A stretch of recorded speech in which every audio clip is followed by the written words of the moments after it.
think about is that sacred space is something that is valuable. There's a comment that T.S. Eliot said once about it's easier to pray in a place where prayer has been made valid. And I have this theory.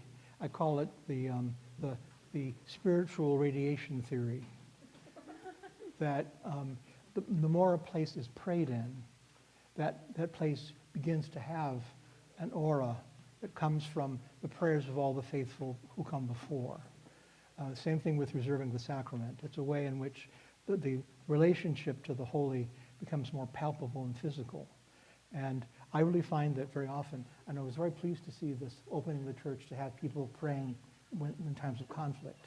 I saw in one of your things, that praying together, praying in a church that has been made valid, all those things become a very important way of gaining relationship and connection. We're going to be talking now about the practice of Anglican ascetical theology and how we do it. And let me show you the very first page, the blue page after the white page is basically the outline of what I'm talking about. I found your book, though. Oh, thank you. Yeah, thank you. You don't have to take the notes; they're there. I want you to kind of listen and look at the images that I'm trying to provide for you. One of the things that I find with prayer is that prayer is like training for a marathon. I don't do it very often, but you can't run a marathon unless you've practiced. You need to get up the energy. And the same thing was with prayer. Many people think, well, I'm now a Christian, so I'll start praying. And nothing's there. And they think, well, I'll try again. But that's, in a sense, trying to pump God rather than be in relation to God. And so prayer takes practice. And it takes practice not only in, for example, when I do morning prayer alone, I have to read it out loud. Because we're so used to speed reading that you can't read, learn, and digest if you don't listen to the words. And so, that's an important way of doing it. But also, in terms of praying, you have to let God talk. I had a friend who said that she'd grown from her gimme God to something more. And I said, what do you mean, gimme God? She said, well, my prayer was usually a grocery list. God, gimme, gimme, gimme, gimme. Give me, give me, give me. And then I got better to that, but I began to be more holy. And so I began to say, God, give them, give them. So I was praying for the people, not just myself. But then I began to realize there's a lot more to prayer than intercession. There's adoration and oblation and thanksgiving and all these other things. And prayer takes growth and it takes practice. And I find I struggle because I have a very animated mind. I struggle with meditation. But I set an egg timer, and I find myself constantly distracted. But I keep on saying to God, I'm trying to listen. I'm trying to listen. I'm trying to listen. And over time, that happens. But when I've been away from it for a while, when I go on vacation, I've got to learn it over again. So prayer is something that takes practice. It's not that we're earning merits. It's that we're making open communication. So let's start with the first one. What does it mean to be an Anglican? Well, there's monarchy, and everybody watched the coronation and that kind of stuff. Then there's the evangelicals on the bottom and the Catholics on the top. And next slide, please. But what does it mean to be spiritual? Spirituality often means no more than self-actualization. Now, you're talking about Colossians. This is the kind of Colossian stuff I'm talking about. But Christian ascetical theology is about being God-filled. And enthusiasm is no longer what it meant originally. The original is to be filled with God. And this is a wonderful painting, but it's a painting of a Carthusian saint who was butchered by Henry VIII. In You can see he's got a noose around his neck, but he's holding his heart up to God. It's a picture where it's a very large picture, life-size, and he's holding up his heart up to the far corner of where God is. So he's offering himself, opening himself. And this certainly gives you all kinds of exercise, and it makes it very flexible, and maybe you feel good vibes about it, but it's not about relationship. If anything, it's about self-actualization. Next slide, please. What's Anglican church? Evensong is a particular Anglican experience, and this is the divided chancel I was talking about before. And it's beautiful to listen to, but up until the 1950s, many Episcopal churches, especially wealthier ones, would have a men and boys choir, a paid choir that would sing all the canticles and stuff. And that doesn't happen much anymore, and I'm glad of it, because this is about cathedral worship is different. Cathedral worship is public worship offered for the whole community, regardless if there's a congregation or not. And a parish church isn't that. A parish church is the community at prayer. And so consequently, although this is beautiful, this is not an ideal to look forward to, in spite of, you might like it that way. But anyway, and then public prayer is also undergirded by personal devotion, using the prayer book and the scriptures. Next slide, please. General comments. Anglicanism described in the prayer book is true piety, sound learning, and constant charity. That's actually one of the collects. Now, piety is found in the threefold Anglican rule, which is a weekly office, weekly Eucharist, daily office, and frequent personal prayer. Now, weekly Eucharist, I think for almost everybody in this room is up to the weekly Eucharist. Daily office is harder. There are lots of ways of doing the daily office. And one of the ways is very simple, and that is, I have it on my iPhone. The Anglican Press actually has it, and it's everything in it. And all you do is you punch it, and you get the whole text. And it also can read it to you if you need it to be read to. You just log on to Anglican Press and see it. But it's a lot of stuff. And for a beginner, it's dangerous to try to take the whole thing in one fell swoop, or one fell swoop. What to do is to start and gradually build up. So the prayer book, if you look at the prayer book, has morning prayer, evening prayer, then it has midday prayer, and we'll do later, and a short compline, which is a beautiful thing, at night. But then it has family prayer morning and family prayer evening. And much like the two shorter ones, it has a bit of scripture, a bit of a psalm, and some prayers. And it's a wonderful way to begin, to get the rhythm of doing it consciously. One of the things that was true of the ancient church was every Christian said the Lord's Prayer at least twice a day. And all these kind of prayer programs provide for that. So starting small and then beginning to build up, I find that in my rule of life, I make sure that I always do morning prayer, because I can guarantee when I can do it. Evening prayer gets more complicated. So I try to do it, but sometimes I miss it. And rather than going back and saying, for example, Martin Luther thought that when you said the office, it was a work that earned merit. So consequently, if you went on vacation, you would say the whole office for the 3 weeks you were going to be gone. And that way you can have time alone later. It doesn't work that way. It's not about, getting something done. It's about opening time and relationship. And so if you miss out on evening prayer one day, that's okay. There's another day, another time. And you repeat psalms and repeat prayers over time, so you're getting things over a great space of time. And the rhythm becomes something very important. And all of them allow time for personal intercessions and that kind of thing. The second thing is frequent personal prayer. By personal prayer, obviously it means prayer of quiet, where you're opening yourself, and very often you'll find that something from the prayer book or the Psalms will come up into your experience as you're praying, and gives you language to use. But also there's what I call arrow prayers. C.S. Lewis talked about those. Suddenly you see something, like someone looks in distress, or you see something that immediately strikes you. Somebody was talking yesterday about seeing something that brought her to tears. Those are times to shoot prayers up.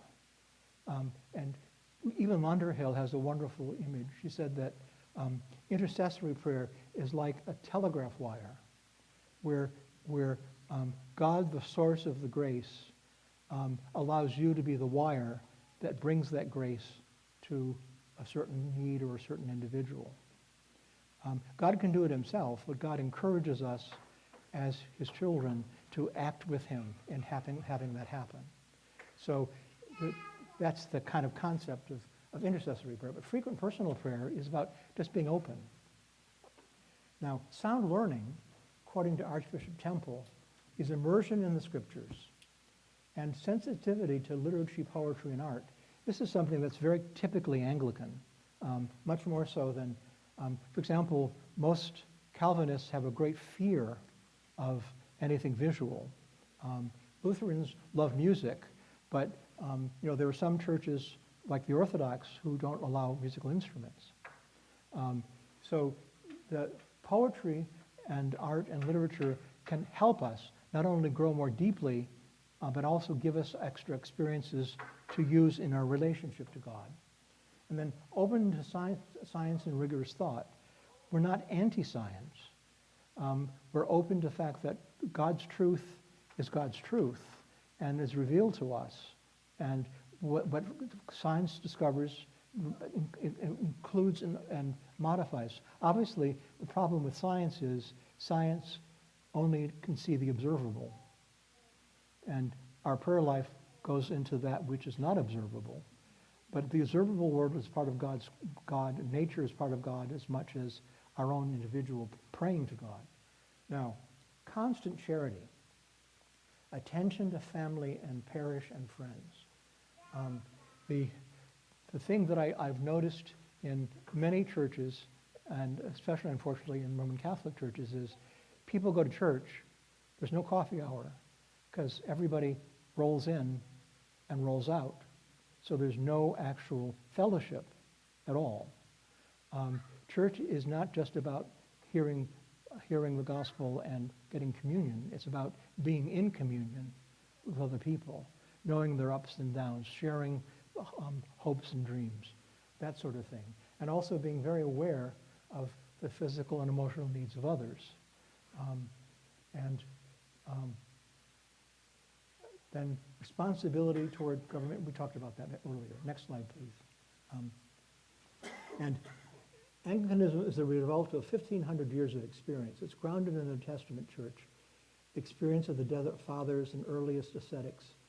It's the theology of St. Augustine, piety of Benedictine tradition, culminating in three great flowerings: the mystics of the 14th century, the divines of the 17th, and the continuance of the prayer book and its spiritual treasures in the Catholic revival.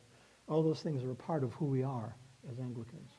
You might not have read them, but for example, some of the poets, John Donne, many of his poems are prayers.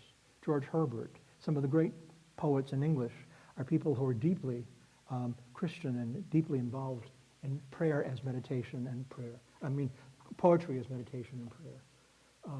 Next slide, please. Thornton has 6 characteristics. And this is where we get into more of this ascetical stuff. A balancing of speculative with the effective. By speculative, thinking with doing, theorizing with praying. Speculative is being open and thinking through and searching. With affective, which means internal heart, the spirit, having your heart strangely warmed. Some denominations emphasize solely the speculative. The for example, the Calvinist tradition is entirely about the Bible and understanding the Bible. The affective can be about having an experience. But true piety is balanced with sound learning. You need to have that balance between the two. And also an insistence on the unity of the whole church, a distrust of authoritarianism and clericalism, and an awareness of the wider church. The Anglican tradition has always been, someone talked about being the via media. It sometimes is the via media, but it's not meant to be via media, meaning from one extreme bad to the other extreme good, but rather understanding that God's experience is wider than just the Anglican Church. And we can learn from other denominations as well. And also this unique humanism by the harshness of extreme Roman Catholics, like in the Middle Ages, beating yourself and wearing hair shirts and climbing upstairs on your knees and going barefoot and all that kind of stuff to make your body feel painful so that God will give you good gifts is not a part of that. The enthusiasm of Pentecostalists avoided in the sense of making that the only way in which one is a Christian. The church is not an army barracks, but a home. I love that phrase. And there's no set spiritual method. For example, there's an Ignatian type which is about speculative thinking, and there are all kinds of other traditions. And I once had a student at Trinity Seminary who was very earnest, and he said, I'm spending about 4 hours a day because my one director told me to do the Ignatian method and my other one did the suspicion method. So I do an hour on the Ignatian and I do one on the suspicion, and then I do this one. And I said, you're in the mechanics, you're not in the content. The important thing is there's not one way, but there are different ways that are appropriate to each one of us. We have to kind of search and find that way of praying and that way of living our life that suits who our nature is and our circumstances are, as well as getting into the desire to experience God. Next slide, please. Then this is a very important one too. This desire for habitual recollection. Sounds very fancy, but it's the fact that if you use the prayer book, and you'll end up having things come into your mind, and you then realize that that's God saying something, and so you then work with it and pray about it to see what it's telling you. That's the kind of meditation we think of doing rather than a formal meditation. For example, the Ignatian method, you spend 40 days in silence, and each day you have one Bible passage, and you have to recreate the scene in your mind and go through all kinds of questions. It's very helpful, especially if people are looking to be a Jesuit. But I've gone on a partial Jesuit retreat and found it very boring. It didn't suit me at all. Okay, now, there's more emphasis on constant recollection of God's goodness. Okay, now a need for spiritual direction, a stress on personal guidance. The thing that I found is that in most Protestant denominations, the pastor is the preacher. And if you're having some problem, the pastor might come to visit you in the hospital or come to you if you're having a divorce or something like that. But your prayer life is your own. There's a real constancy in that a person ordained in the Anglican tradition is one who has what's called the cure of souls. The cure of souls means that your concern is to be a doctor for a person's soul, and that's why for the most part, an Anglican parish is best when it's no more than about 250 people, because you can't have relationships and time for direction with one clergy person and that many people. And I think there's a growing need in our culture right now for having spiritual direction, but there are very few people trained to do it. And the person to go to first is your parish priest. And then the other thing that's very important is availability for confession and counsel. Confession is something that no one has to do. Someone can do it. No one must do it. And it's done when a person is having spiritual conflict. And it's different from spiritual direction. Spiritual direction is helping someone grow in their relationship to God. But if an obstacle comes up, a besetting sin or something that you're deeply ashamed of or something which has brought up anger in you, is a time to reflect on what it is and give it to God. And one way of doing that is going to confession, where you would, and it's done in many different ways, but you basically bring before God the things that you're conscious of that you know have caused a difficulty in your relationship. And you give them over and say them out loud. You give an absolution, and then the priest can give you pardon, absolution, and counsel. And what is said to the priest in that experience can never be said again. So that, for example, if you come back to the priest saying, you know, the sin I talked about, the priest will have to say, that's forgotten. And when I first got ordained, I didn't believe that was possible. How can I not know something? But God gives the grace to not. So in spiritual direction, anything you share with a counselor or a spiritual director is something that can be shared again. But with confession, once you've given up that, it's gone. It's God's, and no longer it's yours. And that can be very helpful. I try to do that twice a year. But again, it's very hard for me because there's very few people I can go to. April 12th. Oh. Our next confession hour is April 12th. Ah, okay.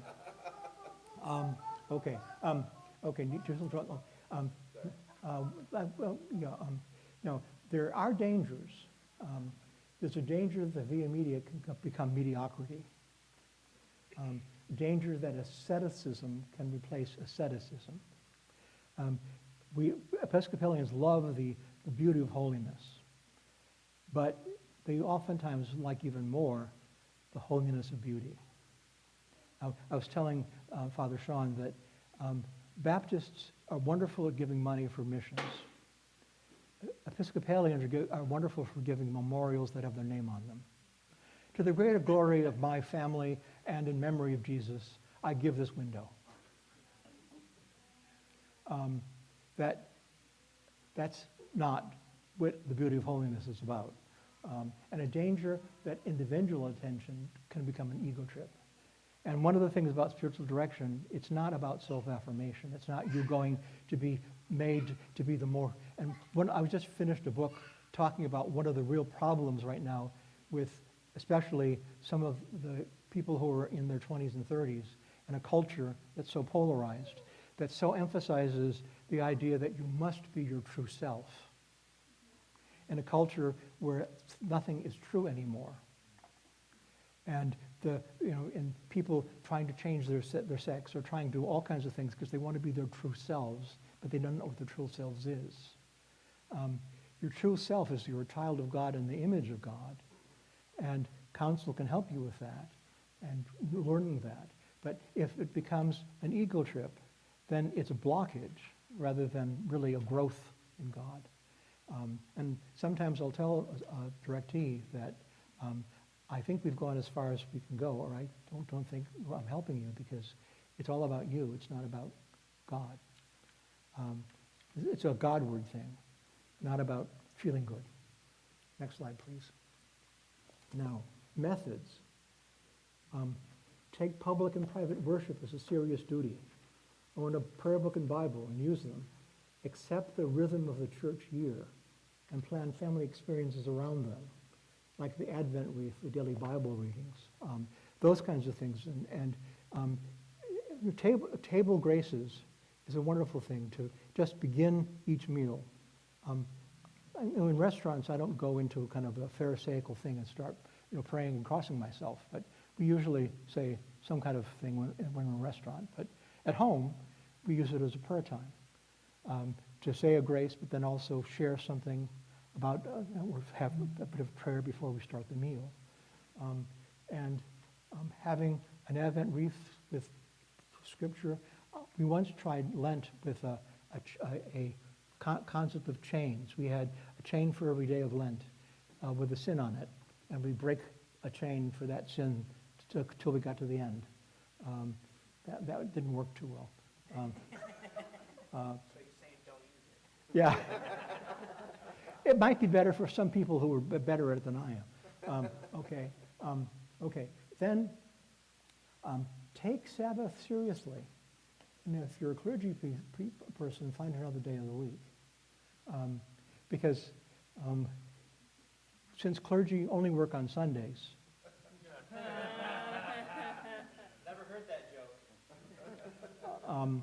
the issue is very much that clergy need some time to rest. And I had Mondays as my day off. And my senior warden always called me at 9 o'clock in the morning on Monday because he knew I'd be home.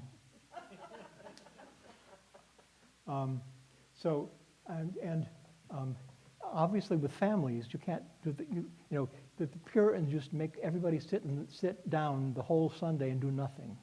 That's not Sabbath rest. That's not recreation. But going for a walk with the family, doing something together, doing something that is something that binds you both to God and to each other is an important day for that. Make a retreat at least once a week, for a week each year. 3 days to rest and 2 days to return to the world. That it's hard because unfortunately, a lot of retreat centers have closed over time. But actually, this part of the world is filled with lots of them. They're mostly Roman Catholic, but they don't really care about denominations. They're quite happy to have you. Some are organized retreats. Others are just you go and spend time and have rest and decent meals and time for sleep and can go to the services. Time to grow in wisdom. Christian education is a serious and holy vocation, both as a teacher and a student.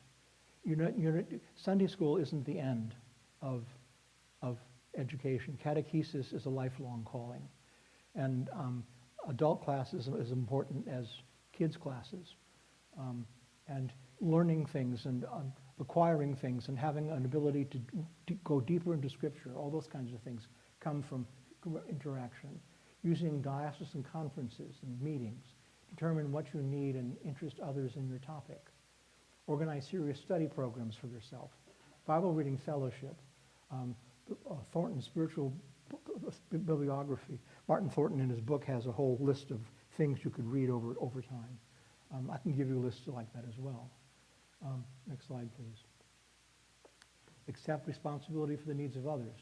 Take seriously a tithe. And I tell this to my students as well. 10% of your income given to charity, plan it out for the year, the whole year, and then 10% of your personal time to God. Now think of it, how many hours in a week? Most people spend at least 20 hours a week watching television. If you give an hour today, hour each day to God, and then 2 or 3 hours on Sunday, that's about 10 hours a week. And that's amazingly important time. Praying during the week enlivens and enriches your Sunday worship and brings you closer in many ways.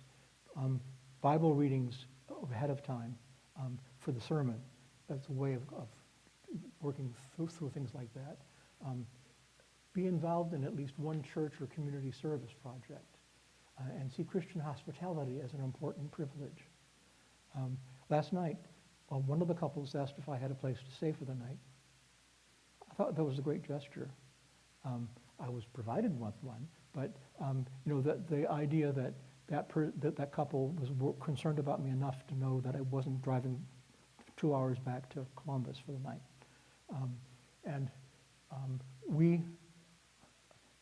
One of the most wonderful things that happened, my son goes with my wife to the Lutheran church, and my younger son, and he was asked to talk about his growth, and he said, well, I saw my mom and dad always bringing in people who didn't have anywhere else to go, and who would they take them in, and this kind of thing. I mean, we did it naturally. I mean, is there a stranger around Christmas time? It's terrible to be on a holiday alone. And that sort of thing. Those are just being aware of people enough to know that they might have a need and provide for it, either through arrow prayers or through invitation. It becomes very important. And then adopt a rule of life. Now, a rule of life doesn't have to be something elaborate. But it's basically, and it's not meant to be something you punish yourself for if you don't do it right. There is no right way of doing it. But a rule of life basically is you set down in your mind, I put mine in the back of my prayer book, and basically say, what is my responsibility to God? What's my responsibility to my family? What's my responsibility to the church? And what's my responsibility to the world? And where have I fallen short? And pray about it. And reflect on that, looking at it once a week to see, Cursillo. Anybody been to Cursillo? Okay. That, unfortunately, there's not a new Acna Cursillo yet, but Cursillo had these wonderful times where people would get together after the Cursillo was over to reflect with each other. Small groups can do that too. And if a small group is more than a social event, but actually where people share their faith, that becomes a way in which they can get spiritual direction from each other. So a rule of life is a very important thing to consider, just a short one to kind of help you. And again, as a pilgrimage, a rule of life kind of gives you steps toward the goal. The goal is intimacy with God. Okay, next slide, please. These are some quotes that I've given you, so forget that. The Thornton one is good. It's the bottom one. Sane, wise, ancient, modern, sound and simple, with roots in the New Testament and the Fathers, and of noble pedigree, with its golden periods and its full quota of saints and doctors, never obtrusive, seldom in serious error, ever holding the essential place within the glorious diversity of Catholic Christendom. Our most pressing task is to rediscover it. He wrote that, that's actually, my copy is 85, but he wrote that in the 50s. So the tradition is great. The book on Christian spirituality that Greg Peters wrote, it's a little paperback that you were recommending, is a very good basic about what Anglican spirituality is. And that's a useful thing. But let's get real. Being holy takes time. Next slide, please. Here, 168 hours in a day of a 7-day week, 84 waking hours, 8.4 as the tithes to God. So these are the suggestions of how you might use it. And hours of devotion, which leaves you free for 5 hours for prayer. I mean, that's an extreme. But I'm just thinking about the fact that if you think in a rule of life about setting aside time and keeping to some kind of calendar of time, it will be very, very helpful for spiritual growth. Next slide, please. Now, ascetical practices. Create a rule of life. Mortify the flesh. Not beat yourself. We can talk about fasting and things of that sort. Mortify your desires. Live more simply and frugally. We live in a consumer culture where the God is acquisition. So we need to kind of reevaluate what we value as important. Lectio Divina, praying and using the Bible and prayer book every day. Examine one's conscience. Reconciliation seasonally. Have a spiritual director. Practices. Create a worship center in your home. It can just be an icon or a cross and a candle as a focal point. And with kids especially, that's a very helpful visual. You can light the candle and say, now it's our time to be with God. and make that into a routine for the family. Use the daily office. Organize a rota of intercessions and petitions. There's so many things to pray for. I found myself spending too much time and getting double-crossed, so I made a list, and I have certain intercessions for each day, and then change them as priorities change. Keep a journal and or a chapbook. A chapbook is a book where something hits you, that I talked about compuntio, something hits you, and you think it's really important to memorize it. You put it down in your journal to go back and refer to it. Or set a timer for a set time of meditation every day. And you can boil 3 eggs that way, something of that sort. Next slide, please. What are the other kinds of things by mortifying the flesh? One of the things that I've noticed is we live in a world of overabundant images. And the images are getting more and more sexual. I mean, things that would never have been on a billboard 10 years ago are now common. Television, I mean, if you don't monitor your TV, your kids can easily get on the internet for all kinds of bad stuff. One thing is to actually be very concerned about what you see.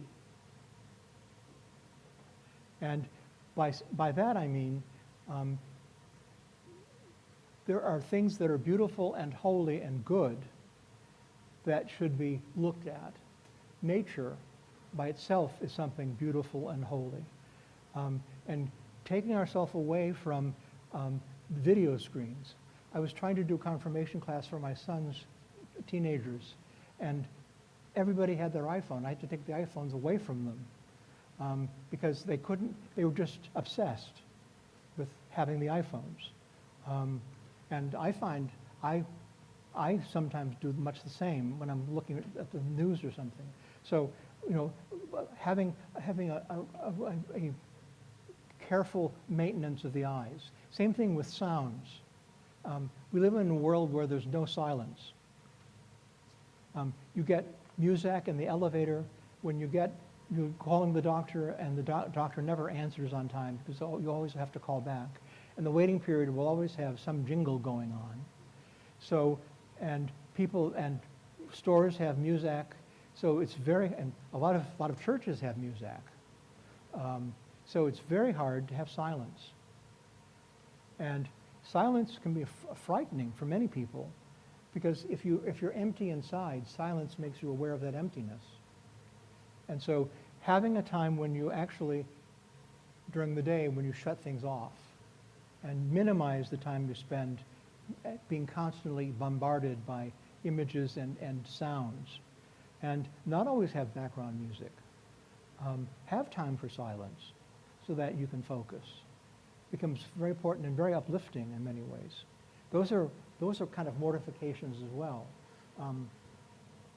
Now, this Lectio Divina stuff doesn't mean reading lots and lots and lots. It's actually reading very often. What's good is if you're reading scripture, and you're reading it for this rather than for the office, read until something hits you. Then stop, and then mark it by thinking about it and praying about it, chewing on it, and then go on. Because it's the idea of spiritual reading is it's to lead you from thinking into feeling and to connection. And so it's a pattern that flows that way. So having time for having for Lectio Divina is important. Examining your conscience. There are a lot of politicians, I wonder if they ever examine their consciences. And if they did, they probably would have no time to do anything else. I'm not saying who. And there are a lot of clergy that are the same way. I went to seminary during the Vietnam War. I was one of the only people who went to the seminary because I wanted to go to seminary. And a lot of those people got ordained, including a number of bishops I can name by heart. um, who are in God's hands, not mine. But anyway, the I've lost my train of thought. Examination. Basically, it's not about being too over self-conscious, but it's a simple thing. Today, has anything happened that brought me closer to God? Think about it. Today, did anything bring me away from God? I find when I'm reading the newspaper about politics, I tend to get the away from God part. So I've got to be careful about what I read. So it's important to kind of do that kind of examination because it helps you to grow in that way of knowing what's keeping you from being the self that God wants you to be. And then, of course, reconciliation. I wish I could say more about having a spiritual director because your rector can't be a director to everybody.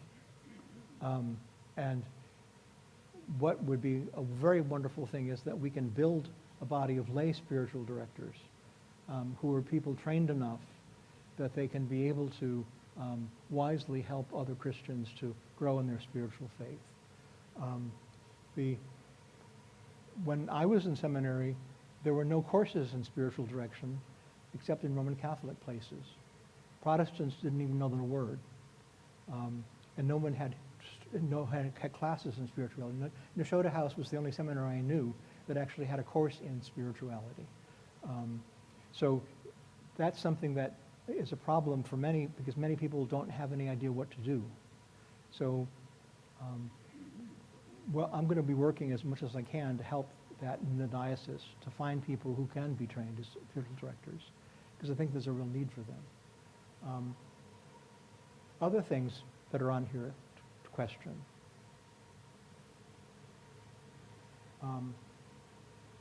This chapbook thing, I know some journal, I have a chart, I don't have it with me, but I have a chart, it's typical of me, it's got a lot of humor in it, but it's about personality types and what prayer styles are best. And it tends to be very true, and what I used it with people is to find out where God was most accessible to them, and then help them grow that way.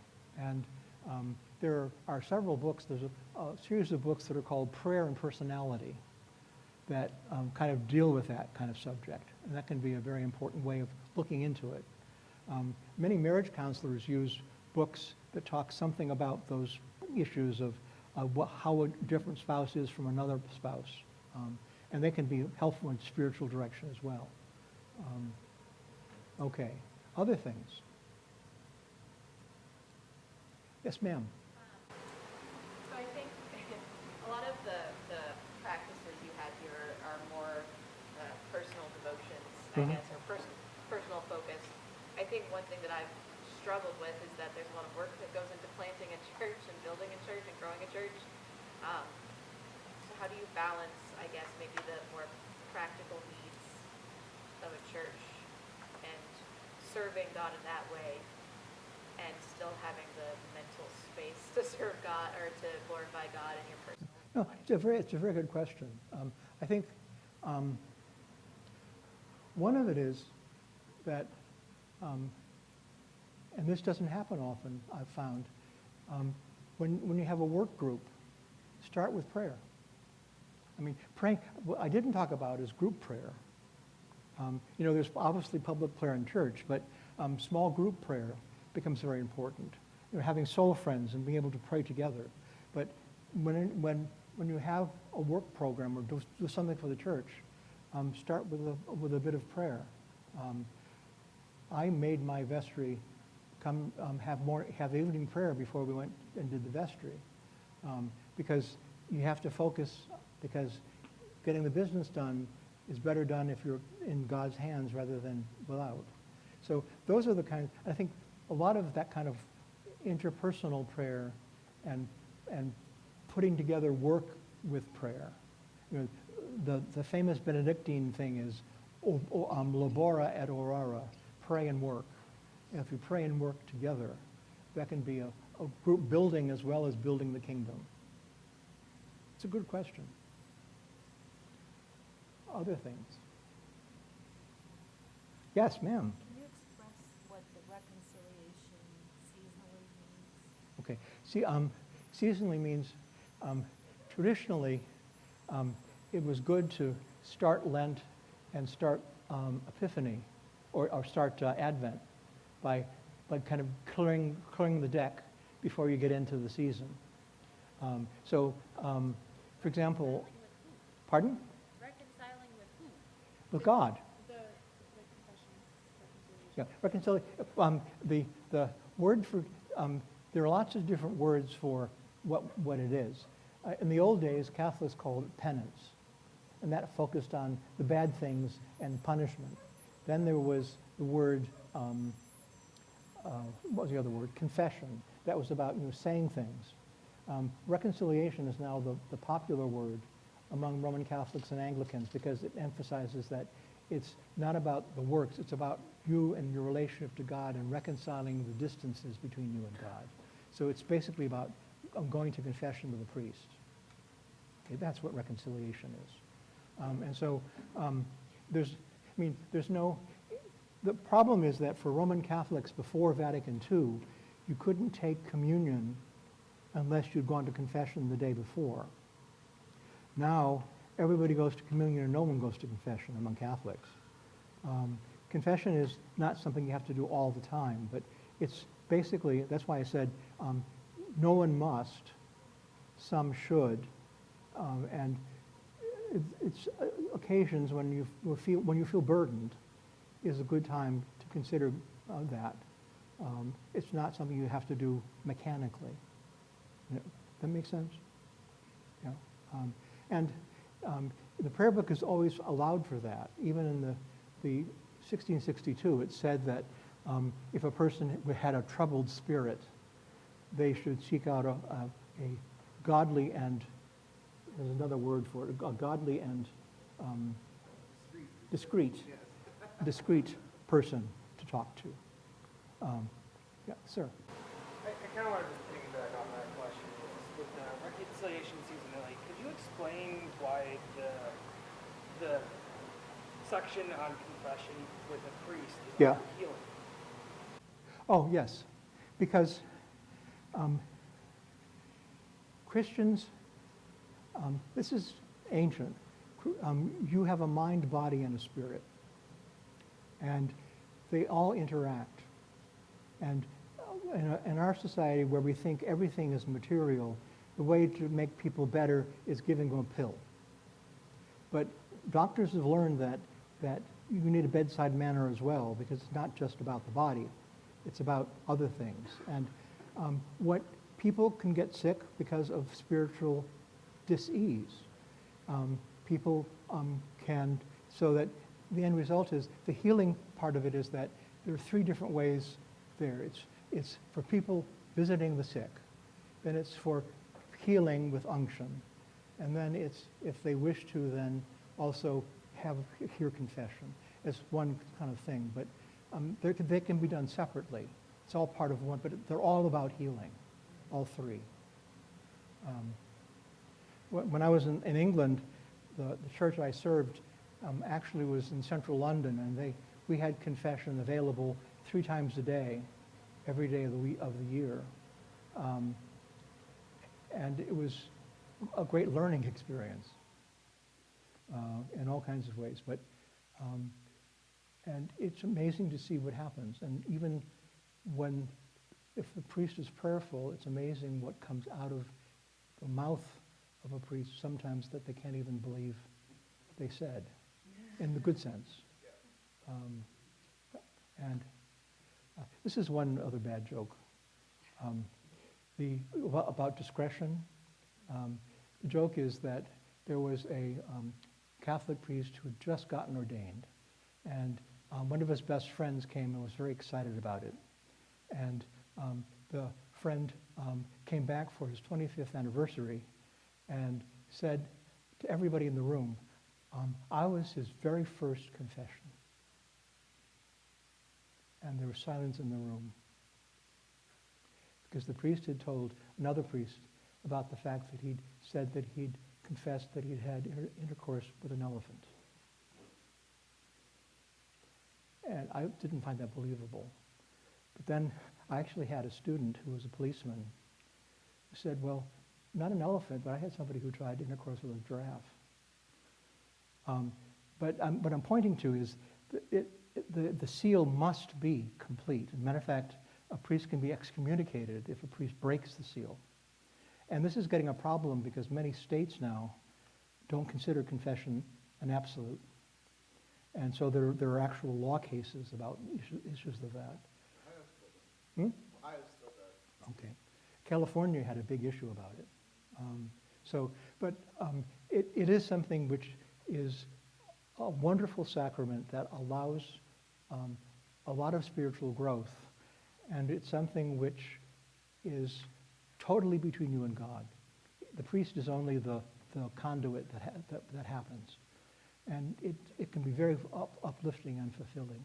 And I found it so in my own life. So that's reconciliation. Yeah. To sort of answer him as well, like long-term stress can cause physical illness. Oh, yeah. And if you're a very scrupulous soul who tends to fixate on your sins and be very stressed about the state that you're in, going to confession can also help with that. Yeah. So it can have some physical healing effects because it's healing your mind and spirit. Well, and part of that, too, is sometimes a person's overly scrupulous. By that I mean somebody who is over-concerned. I mean, Martin Luther was that way. He was so concerned that he'd go back to his confessor about 4 or 5 times a day because he found another sin he'd committed. And sometimes it's very helpful for a priest to say, no, that's not a sin. It's a problem, it's a wound, but it's not a sin. And many people get confused, especially since most people don't know the Ten Commandments anymore. And the moral code is so variable in society. People can get very confused about what is sin and what is not. Sin is something that breaks your relationship with God. And so that's the thing that's important about sin. It's not about making a faux pas or something like that. You had a question earlier. Yeah, would you recommend deliberate memorization of scriptures and prayers as metaphor or devotion? I would to a degree. I don't think it's, memorizing the entire Psalter would be quite an accomplishment. But I think that when various passages of Scripture seem to be important to you, taking those and remembering them, I memorize things that are important. Same thing with hymns. If there's a hymn that I find that really fits what I'm feeling, I memorize it. And it's a way of consoling myself in various ways. And I also find that when I'm talking to people, very often that phrase will come out that I've forgotten about, but it's there. It's there and available.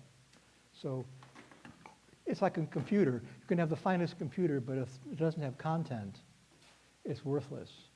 So retrieval of something that's important to you is and getting a memorization of it is the way to do that. So it is important. Yeah.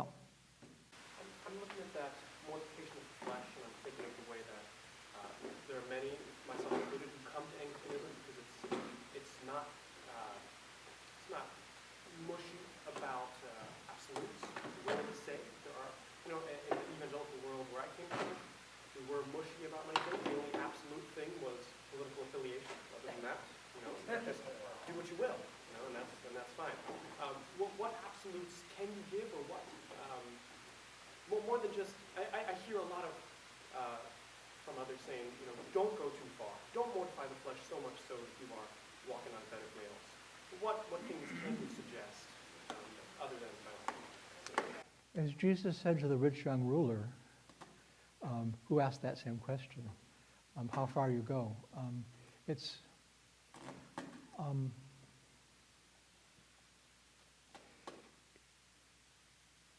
the whole point is to be available to God. And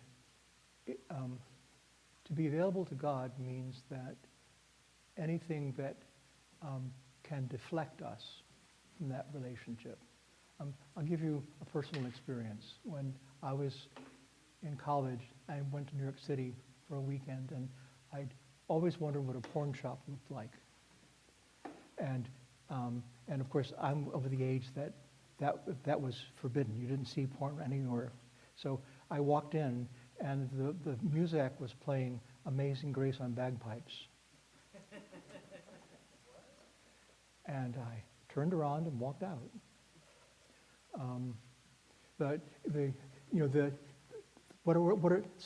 We all have different temptations, and we all have different abilities. And so I think the ascetical thing is that which is a habit of yours that is either contrary to God or gets complicated in your relationship to God are things. So it's different for different people. Father, this popped into my mind. Do you think it would be helpful for folks to maybe try to think about and jot down some elements of a rule of life just to get them thinking about it? Sure. Because I think that is a new concept. We've talked about the prayer book being a rule of life, right? That it is our corporate rule of life and our private rule of life, but some of these additional things that are very personal and deal with our personalities, our particularities, right? Maybe that would be a helpful thing to, just following up on Kestrel's question. I get that question in confession a lot, actually. And I would say this congregation does confession. Good. Fairly well for Anglicans, and I think that would be helpful, just because it is a different shift of the mind. Well, actually, looking at the blue page, which is the list of some of the things I talked about, is one way of kind of looking at that. And part of it is thinking about what relationships you have. What is your need? What is your need with God? What is your need with spouse? What is your need with your vocation in the world? That vocation thing comes in again too, because we're all called as Christians to be bearers of God in the world. We talked about that yesterday. And so our vocation is to be Christophers. And part of a rule of life is thinking about what are the things that would prevent me from being that, and what are the things that would help me to become that better. And that's the kind of thing. And it's not meant to be it's meant to be a yardstick that helps you along. It's not meant to be this absolute thing that if you don't do one of the things on your list, and it shouldn't be a long list. I didn't bring mine with me, but I've had different ones over the years, but my earliest one was basically the things about going to church on Sundays and doing the office and that kind of thing. But then I began to then specialize it. So, praying for people and what needs in the world there are that I should be supporting, and how can I be a better husband to my wife? How can I be a better father to my kids? Those kinds of things. And so you're looking at what you are in your relationships and asking the question, what should my way of being be? And using that as the rule to kind of find it. And things like things change. I mean, when I had kids who were small, it was a very different life in terms of schedule and family than now that the kids are out of the house. My wife and I have very different prayer. So we have quiet time in the mornings, and she does what her quiet time is, and I do the office. But we couldn't do that when the kids are sick or that kind of thing. So that's a change. So it'll change over time, but it's something that you can look at and then review, at least yearly. I keep a journal, and I go through the journal, and the journal is not, what the temperature was today. The journal's more of a chapbook. It's impressions, things that came to me, words from God, that kind of thing. And I write them down, and over the year, I then go back and kind of summarize, where have I shown progress toward that relationship, and where have I been amiss? And it's a way of, that's how I spend New Year's Day. And it's humbling very often, but it helps to keep on track, keep on the road, keep on the pilgrimage toward the goal, because we can get so sidetracked in our relationships, and there's so much to distract us. I can't imagine a school teacher that is not finding distraction all the time. Of course, computer scientists have no distractions.